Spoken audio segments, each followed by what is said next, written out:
Good morning, everyone. Thank you so much for joining us again to our another Facebook Live. You'll see that I've changed our setup a little bit. I actually have a camera now, so that's great. So you'll be able to see um, hopefully a better quality of our live presentations. So if this is the first time that you are joining us, my name is Matthew Solomon. I am the Communications and Partnerships Manager here at Aviva. And this live stream is to help answer some questions, provide additional information on what's going on here on campus at all levels of care. It is primarily for our families and our friends to ask some questions, get some clarification, and for us to provide some directed information.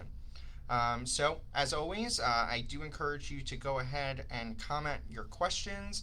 I will do my best to get to everybody's questions as easily and organized as I can. Um, and please do remember that if you have a question about a specific resident, whether it's a resident care, whether it's residents going to a certain activity or something like that, please do reach out to me offline so I can get you connected to the right person. So again, my email is going to be msolomon@avivaseniorlife.org. I'm actually going to go ahead and put it in the comments section so you can have it written. This is the wonders of our new setup here. So, as people are joining us, I want to really start off this live stream by saying how excited we are. This has been a really, really exciting week. As those of you who are part of our listserv, our email list, or maybe have spoken to residents here on campus, we have officially received the test results from our COVID-19 testing, which we did last week with the Department of Health.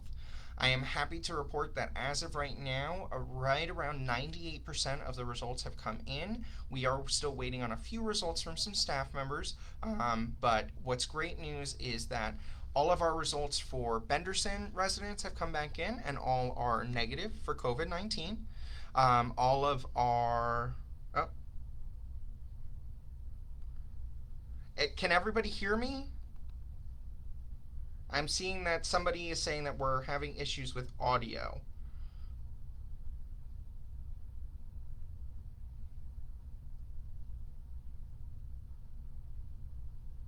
Anybody? Can anybody hear me? Testing, testing, 1, 2, 3. Renee, I see that you're on here. Would you mind just letting me know if you can hear me?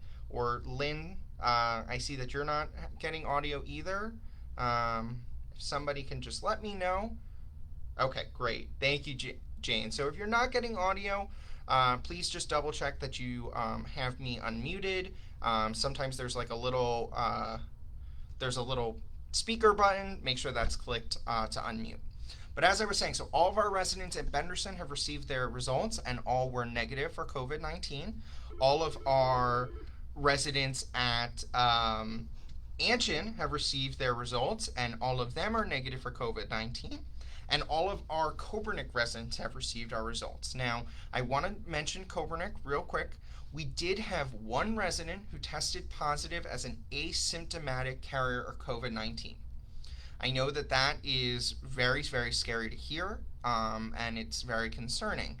But I want to let you all know what we're doing and what steps we're taking to really ensure that this resident stays safe, as well as the rest of the population does as well. So we're working directly with the Department of Health.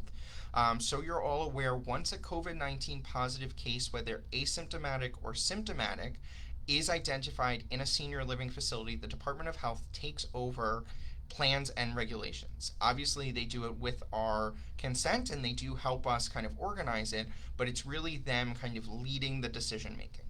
So for this particular resident, we have quarantined them effective immediately. They will be quarantined for 14 days. Part of their quarantine is that we have suspended services to their apartment, so housekeeping is not going in, maintenance is not going in, dining services is not going into their apartments. No outsiders will be going into their apartments except for home health aides who we have worked with to make sure that they have proper PPE, including face shields, face masks, and full gowns. And as I said, the resident will be quarantined for 14 days. We have already administered one retest for the resident. We did that on Tuesday. We're expecting those results to come in today. If the results again come in positive, then what the situation will be is that the quarantine will continue for this particular resident until we can assure that they can take two COVID tests within 24 hours of each other, so administered within 24 hours, and both come back negative. That will be the determination of when this particular resident can come out of quarantine. We will also then work with the Department of Health and our housekeeping team to make sure that all of the resident's apartment and belongings get a nice, thorough, deep clean. So that is how we are handling this one asymptomatic case. I can let you know that when we found out, we immediately communicated with the family, the resident, and the home health agency that provides this resident's care. So all parties have been updated. All parties are very much aware. We're very fortunate that this particular resident has been very, very vigilant about, staying in their apartment, using a face mask when they go out. So they haven't really been walking around campus even prior to this. I would say probably since late March they haven't been really going out and about in campus. So we're working with the Department of Health to determine where this resident may have come in contact with COVID-19. We believe it may have happened during a recent trip to the hospital. So that's what we're trying to figure out at the moment. And then, as I mentioned, with our staff, we have about 98% of the results in. We're waiting on a few straggling results from the Department of Health, but so far all of our staff members have come back as negative for COVID-19. So this is very, very exciting news. We are so thrilled to hear this. One of the things that I think this really puts a really fine point on is the fact that our policies are working. Our guidelines, our procedures are working. The fact that we have been able to keep COVID-19 off of our campus for so long, that we've been able to limit it to just one resident coming back positive, this truly shows us that our policies and procedures are working and that they will keep working to keep us all safe. So, what happens now? As part of that email communication you all received earlier this week, we did announce that the buildings will be entering phase 1 of our reopening plan. So similar to how Governor DeSantis has put in his plan for opening the state of Florida, we have decided to go with a phased opening approach. So the first phase, phase 1, will start on June 1st, which is Monday, and this will begin to open up some services in limited capacity just to our residents. So the first things that will open are the hair salon, which will be open to one customer at a time. So one hair customer and one nail customer at a time. Residents will have to make appointments in advance, and then they will not be allowed to wait at the hair salon. No walk-in appointments, no waiting in or outside the hair salon. They will have to get a call from the hair salon saying that it's time for their appointment. We're also opening up the pool for limited exercise. Again, this is going to be by reservations only, so we can make sure that it's only 2 residents at a time. We're going to be opening the fitness center for limited exercise as well. Again, 2 residents at a time. And then lastly, we're going to start some of our fitness classes in the Kretzmer Center back up. These are really important for a lot of residents. They really get a lot of joy out of them, but they are going to be limited to 10 residents, no more than 10 residents. So our fitness team, our fitness coordinator, Margie, who is wonderful, is working on planning multiple classes so that we can fit any kind of demand that we may need. Over at Anshin Benderson, pretty much we're looking at the same openings. Benderson is going to be we're really getting our guidelines from the federal and state government. So they haven't opened up really kind of anything for Benderson. For Anshin, our assisted living, we are going to go ahead and open up the first floor gym so that we can have restorative therapy go back in with residents there, as well as the hair salon at Anshin, and most excitingly for the residents of Anshin Assisted Living, we're going to be reopening the dining room using social distancing. So we've gotten plenty of extra tables, extra chairs, so that we can really ensure that residents are spaced out with proper social distancing, proper hygiene. Obviously, of course, our staff will be wearing masks, but we're very excited to kind of give our residents this socialization opportunity again. So that's what's going on with phase one. Phase two, you'll see some additional activities open up across campus, again, limited to 10 people at a time. And here at Kobernik, we will look to open up some of our dining facilities for limited capacity. So that will be phase two. Our goal is to have phase two kick off towards the end of June. Again, a lot of that will depend on how phase one goes. I really, really want to stress this. We have been stressing this to residents, so I want to stress it to everybody who's watching. Please help us also stress it to your loved ones. We will not be able to move from each phase if residents, families, and staff are not complying with policies. We are still seeing residents choosing to congregate in places even outside the buildings, which is a problem. We've had some residents that we're finding out are hosting other residents in their apartments. This is stuff that we are really, really trying to control, but also really need some assistance from all of you to really make sure that your loved ones are abiding by these guidelines, because ultimately, if we enter a phase and we're seeing that people aren't following the guidelines, we will have to phase back. And that is something that we are definitely prepared to do if we need to. So, with all of that being said, as always, please feel free to put your comments or questions in the comment section so I can address your personal concerns. So that's a great question. Les, we just got a question. You were wondering, when testing was done, did it include the presence of antibodies, or was it just for current infection? So the Department of Health, for nursing homes, skilled nursing, assisted living, and of course our independent living, are only providing the current infection assessment test. So we did the nasal swab test. The antibody test is actually a blood test. So we were not provided that testing. And so we were just doing the nasal swab test. But that's a great question. Again, we are following the Department of Health's guidelines. They're actually not recommending antibody testing, across campus for residents at the moment. Of course, they're recommending the infection assessment test, the nasal swab test, but not antibody testing at this point.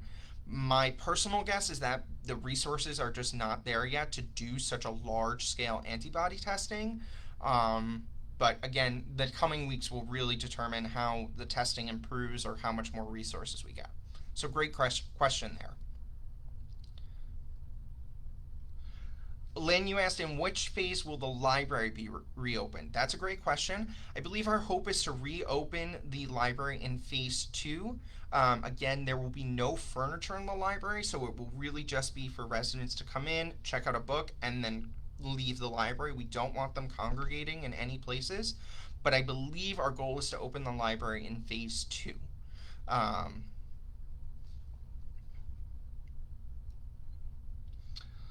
So I hope that answers your question, Lynn. Again, phase two is the goal. Sandra, I'm just going to take a minute because your question's a little bit long.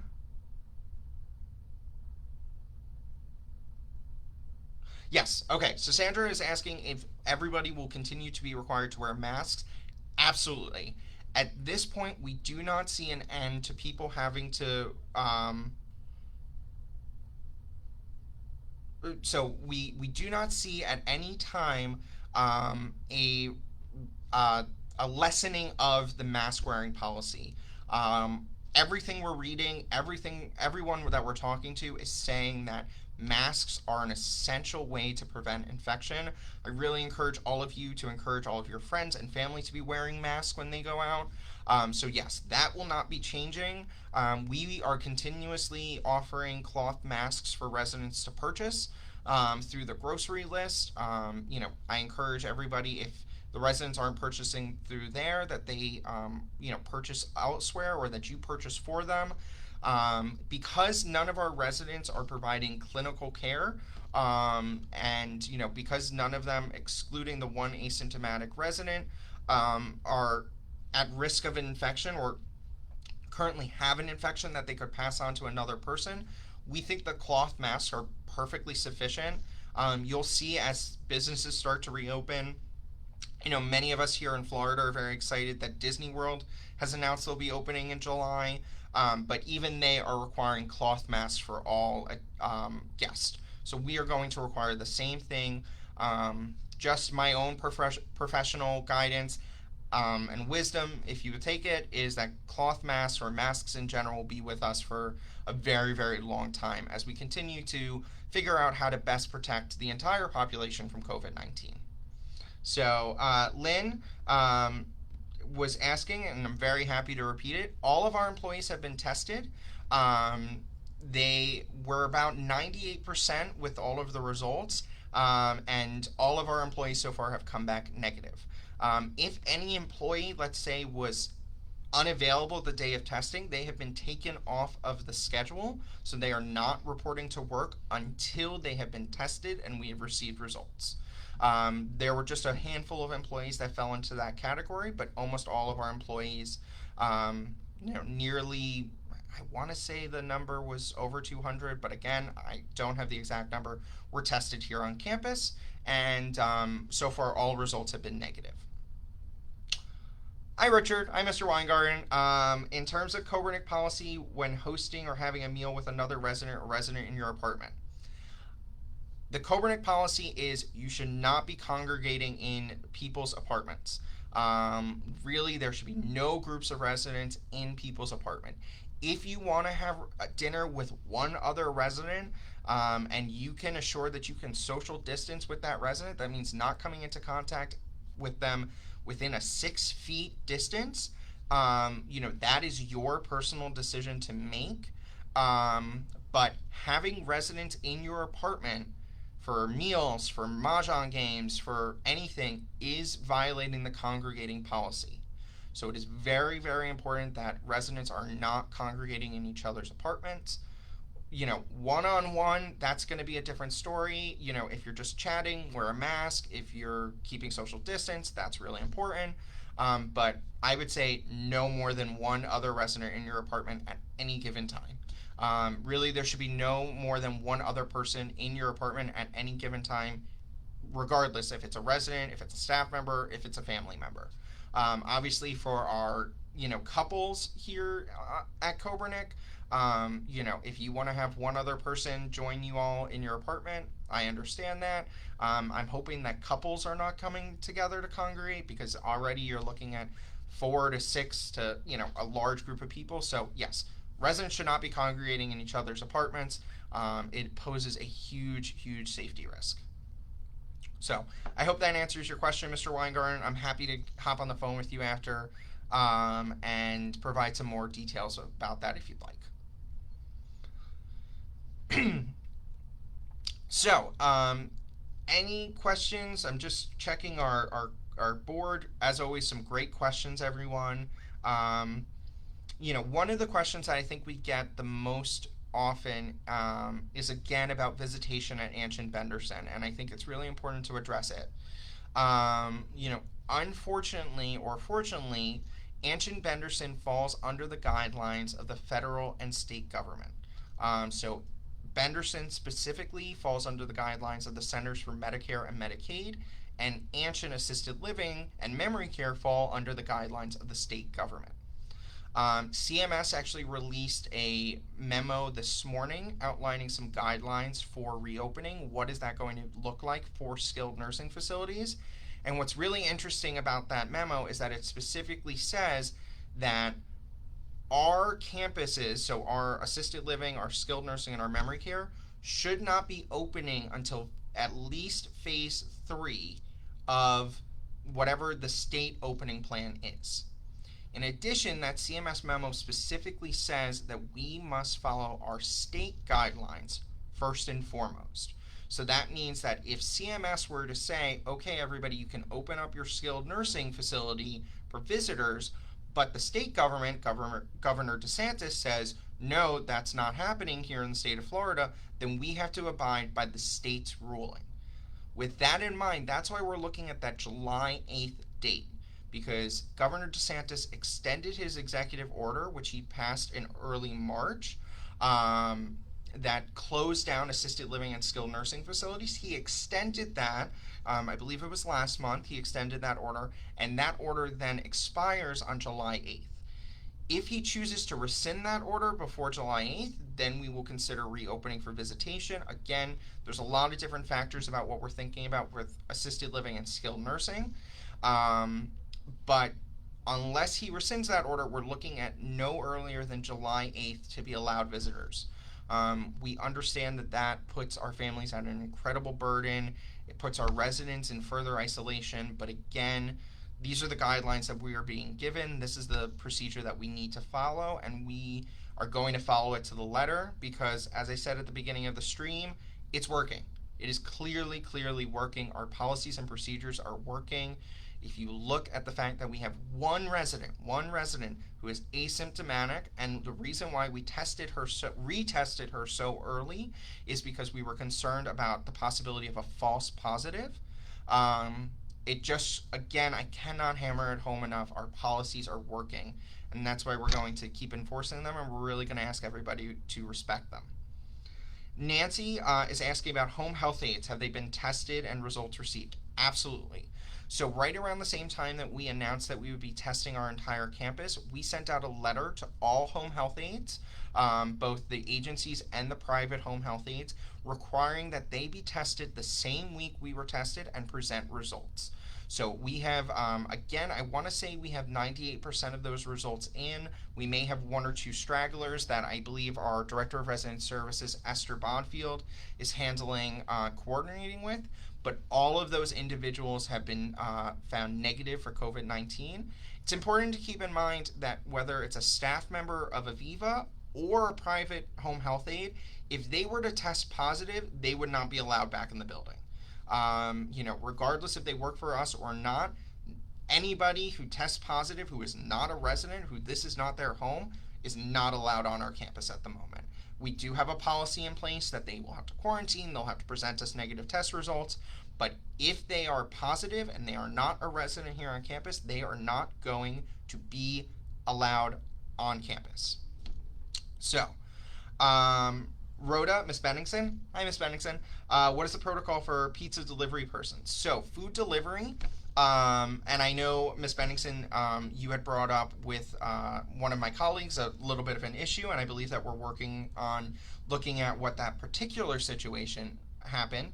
But our policy at the moment is that food delivery individuals should be bringing food to the front desk, leaving the food there, and that the resident should be coming down and picking it up from them. That is our policy for food delivery. You will start to notice things like FedEx, UPS, Amazon. Those drivers are being allowed into the building once they've been screened and as long as they are being masked to do in-person deliveries, or not even really in-person deliveries. We ask them to leave the item at the door of the resident's apartment. We are aware that there have been a few delivery instances where delivery drivers have gotten into the building through the front door. Some have not been masked. We are still looking into how exactly that happened, what the result is. If we need to get in touch with the restaurant, if we need to get in touch with the delivery company, we certainly will. And also making sure that our front desk staff, whether it's our daytime staff or our overnight staff, are really getting fully educated on their right to basically say to somebody, you're not allowed in the building, you don't have a mask, absolutely not, you're not allowed in the building.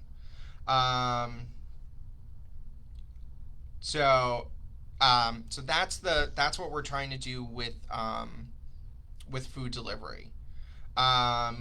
Just looking,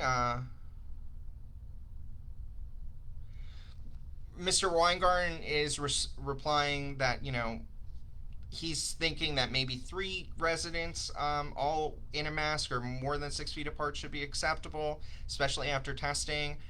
I really want to highlight, and this is something that we said in the letter, that COVID-19 testing is a snapshot. It means that at the moment you were tested, you did not have COVID-19. Here's the thing. From any time after you were tested to now, you could have developed COVID-19.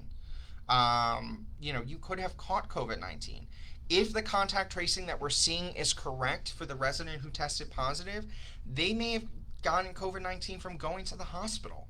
They may have gotten COVID 19 from going to a doctor's office. So, yes, while residents here at Copernic are largely being isolated at the moment, they're not going out shopping, they're not going out to restaurants, they're still coming into contact with people who are leaving the building, who are coming into the building. You're interacting with our staff. So again, I really, really have to stress that congregating is really anything more than you and another person. It's so anything above that, you are congregating, and your apartments, regardless of the size of apartment that you have, is a small enclosed space. That poses an additional risk of infection being spread. So I would really, really kind of stand by the fact that, we are identifying congregating as anything more than you and another resident. And even if it is just you and another resident, you must have your mask on. You must. The only time that you should have your mask off if you're with another person is if you're eating. And I've seen quite a few residents sitting in the rotunda. Maybe they've taken a break from walking and they're drinking. That's absolutely understandable. You can't drink with a mask on, but you should be immediately putting the mask back on as soon as you're done drinking. I understand that some residents are having difficulty hearing one another because of their voice getting muffled by the mask. I really do understand that, and I understand the frustration. But again, your safety has to come first. We understand that the isolation is taking a toll on all of our residents. We as staff members hate having to isolate you in this way. But again, your safety comes first. Our top priority, our top concern is keeping you safe. And unfortunately, that means giving up on some of the other aspects of living here, such as your ability to congregate in one another's apartments, such as being able to congregate in common areas. We are really, really stressing that just because we have gotten great results from testing, from our policies, from our procedures, does not mean that we are immune to catching COVID-19, and we are not immune from having an issue here on campus with COVID-19. That is why our team continues to meet on a weekly basis, continues to update our policies and procedures, continues to correct resident behavior or staff behavior when we see it, when we identify it. So that's kind of my response to that. I know it is difficult, and I know that it is burdensome. I mean, trust me, we are understanding. We are understanding of that. I myself am basically coming to the office and going home and staying in my apartment. So while I don't have the full isolation that many of you are dealing with, I do understand it. But please, please, please, please understand that that's what we're doing. Yes, so Sandra did mention, and Sandra has been a great cheerleader for this, and I really appreciate it. If you're looking for a way to give back to the staff, we do have the Employee Appreciation Fund. You can make a donation to it. As Sandra said, you can actually just send the donation check into our development office, and just in the memo line, you can just write Employee Appreciation Fund. That money goes directly to all of our hourly employees, so many of our nurses, our CNAs, our dining staff. So it's a great way to give back. If you'd like to wait until we can have some food deliveries or something like that, we are so appreciative of the gratitude and the thanks. But really, I have to tell you that just your patience and your understanding with us while we go through this, keeping calm, really keeping our residents accountable for the guidelines, that is a huge way to thank us, and we really appreciate it. Nancy, when family members are able to visit, will they need to show proof that they are tested? So that's a great question. For next door Anshin Benderson, I'm not 100% sure if that will be a requirement or not. Again, that's going to be determined by the Centers for Medicare and Medicaid and the state government. For here at Copernic, they will not need to show proof that they were tested. They will still need to go through our screening process, answer the CDC guidelines, and they will need to be wearing a mask at all times. At all times. I cannot stress this. If you are visiting a resident here at Copernic, you'll see June 1st, we are going to slowly allow visitation here at Copernic. What that means, though, is we're still highly discouraging it. So please do not think that visitation is open for you to come every day to see, and that's not what we're saying here. We're saying that visitation should be limited to essential visitation, which we know with the quarantine having lasted so long, a lot of that essential interaction is just interaction with your loved one.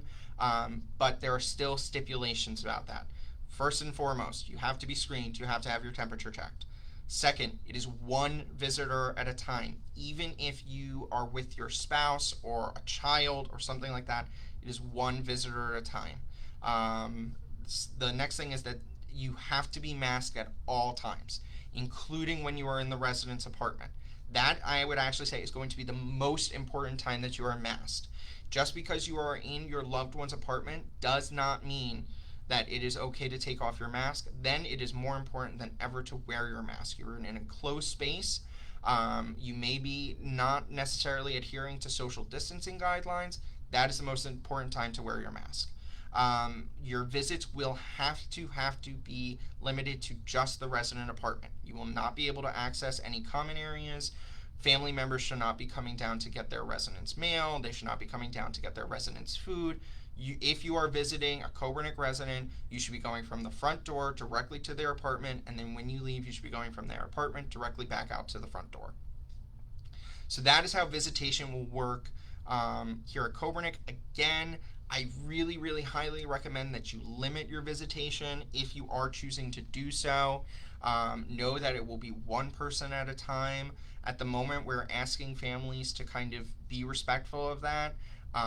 But know that if we see that that's kind of being taken advantage of, or people are refusing to comply with that, we will actually start insisting on a reservation policy. So that will be unfortunate if we have to start with a reservation policy. But again, we are prepared to do that if we see that the lax visitation is getting out of hand. Les is asking about concerning the prospect of increased mental health challenges. That is a huge thing that I would say everybody across the country in our industry is really trying to get a grasp on. How do we help our residents' mental health? And it's definitely a challenge. I would say that we've been really fortunate. Many of our staff members, my team, Rabbi Ann, have been doing phone calls on a pretty regular basis, checking in with residents. How are they doing? What's going on? What are their processes?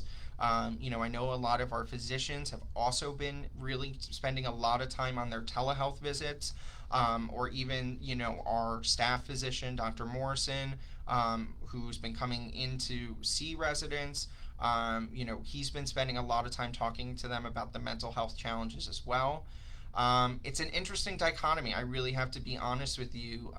We're looking at a generation of residents who largely have never had any interaction with mental health services, therapy, psychiatry, whatever the case may be.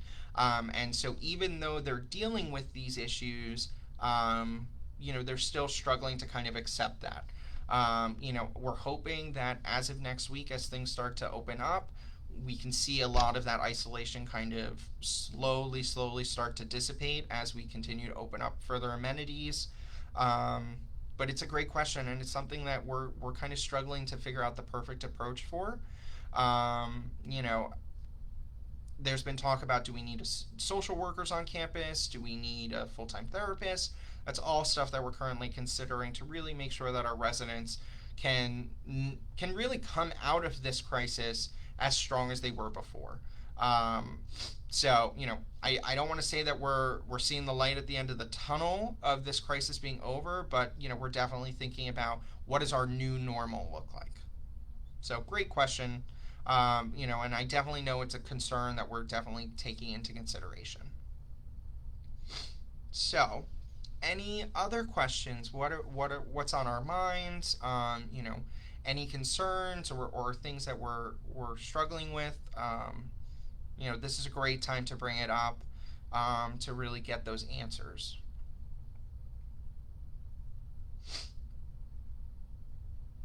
And I do apologize for my congestion. It is a bad allergy day here in Florida. Speaking of things in Florida, I did want to actually start mentioning that unfortunately we are entering our Floridians' favorite time of year.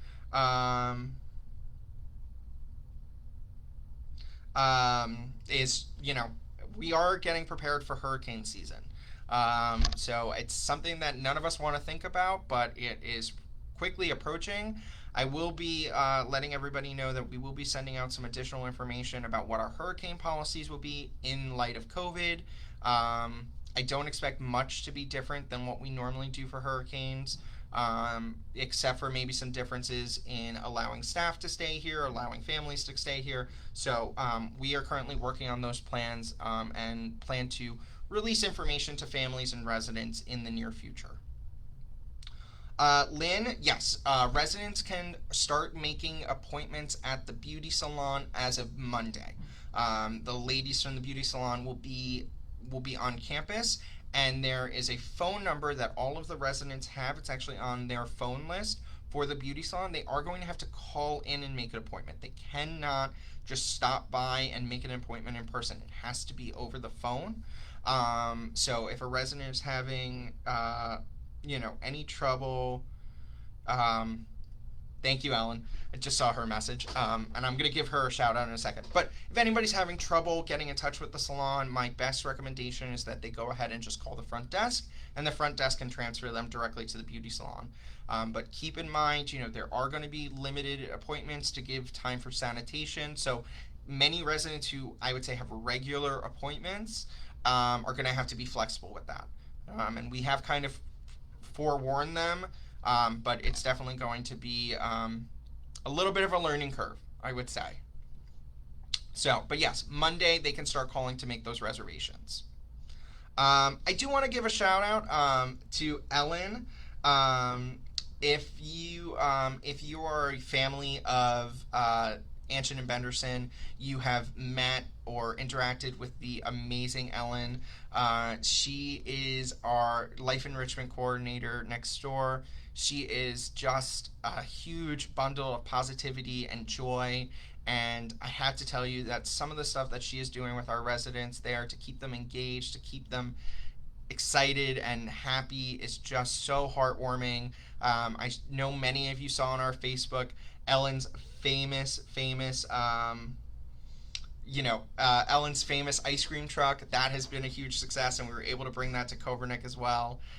So I really have to give a huge shout out to Ellen, to Maria Leonardo here at Kobernik, who's our Director of Life Enrichment, for really finding some super creative ways to just keep our spirits up here on campus. So thank you for joining, Ellen, and really just thank you for everything you do. Sandra, can they put the UPS and such packages in a bag and that get delivered to the resident instead of those high-risk delivery drivers entering the facility? That's a great question. So early on in the quarantine, we actually determined that we were going to have delivery drivers deliver their packages to the front desk, and then we were going to distribute them. That was our initial policy, and it became problematic. Residents were getting very upset. They felt like their packages were getting delayed. They didn't like the idea of our staff touching them, even though we were wearing gloves and masks. So it definitely became a point of contention. So we have worked with these delivery drivers.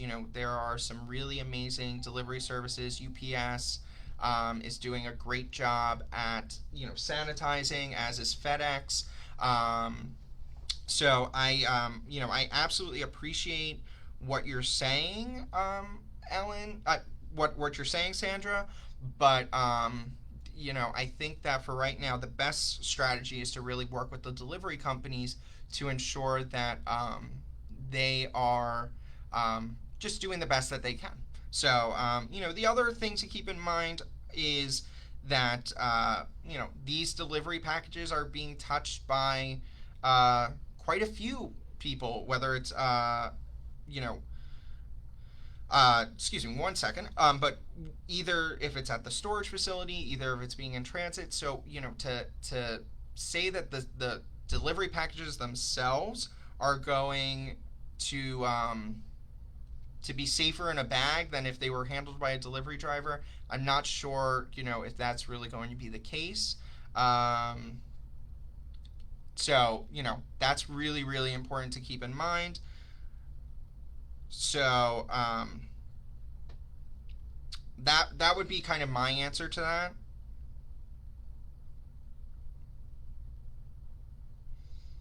But as I said, they are being screened when they come in. We've been really fortunate. We often have the same driver each and every time. So that's been really helpful as well. So I'm seeing Esther is here on the stream as well. Hi Esther, I hope you're having a great day. Um, I do apologize if I do seem distracted. I'm just answering a little bit of an emergency text message, so just give me 1 second. But if you have any other questions, I definitely encourage you to take the time now to post them.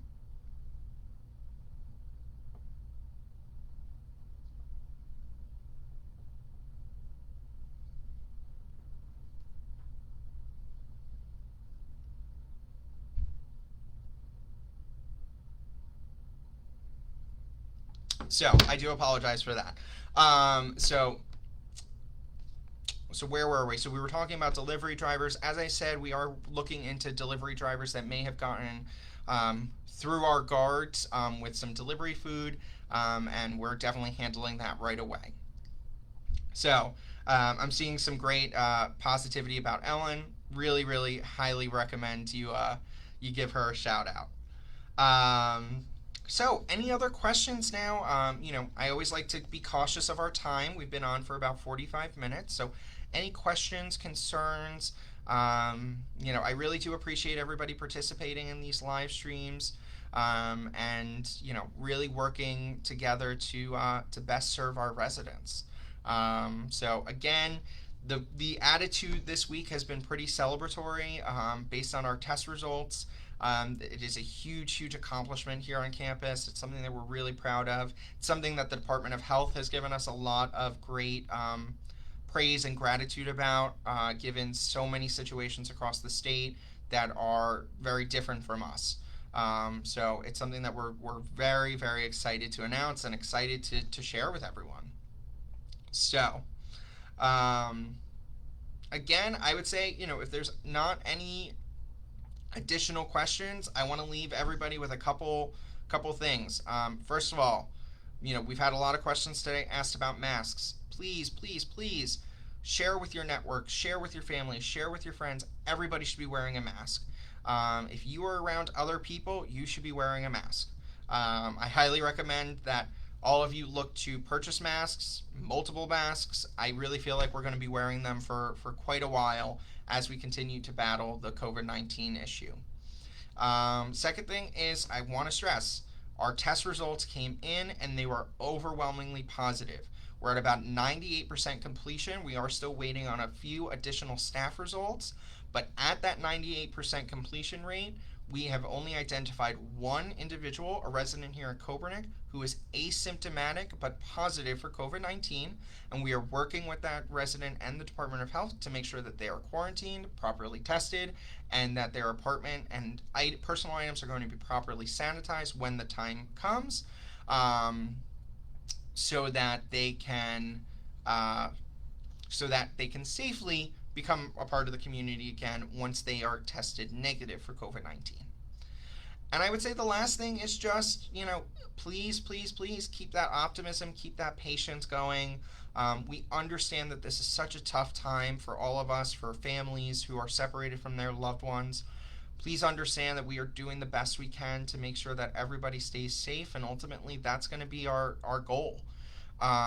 So, we understand the frustration, we understand the emotional side of it, but we're asking that everybody remembers that we are all on the same team here. We all have the same goal, which is, to just keep our residents safe. We adore our residents. They're family to us, and we just want them to be safe, from something that can be really dangerous. So we really appreciate your patience. We really appreciate the support and the gratitude. And we just ask that remains for as long as we continue to deal with this. So again, I'll open it up one more time to any last minute questions. If not, I think that will close out our day together. As always, I do try to do these live streams about every other week, depending on how much information I have to share. So keep an eye out on our Facebook page and on your emails. I usually send out an email reminder. Scheduling this week got a little confused because of Memorial Day, but usually you can take a look out for these live streams every other week. But of course, always remember, and I did comment it, should be the first comment here on this video. That is my email address. Feel free to shoot me an email so I can answer any kind of personal question, or maybe you have a question that comes up after these streams. That's what I'm here for. And I hope that we can keep going in this great trajectory that our campus is taking. So without any further questions, I'm going to sign off. Please be safe, be cautious, use common sense, use safety precautions, wear those masks, wear them. They are so important. And thank you. So everybody be safe and have a great day.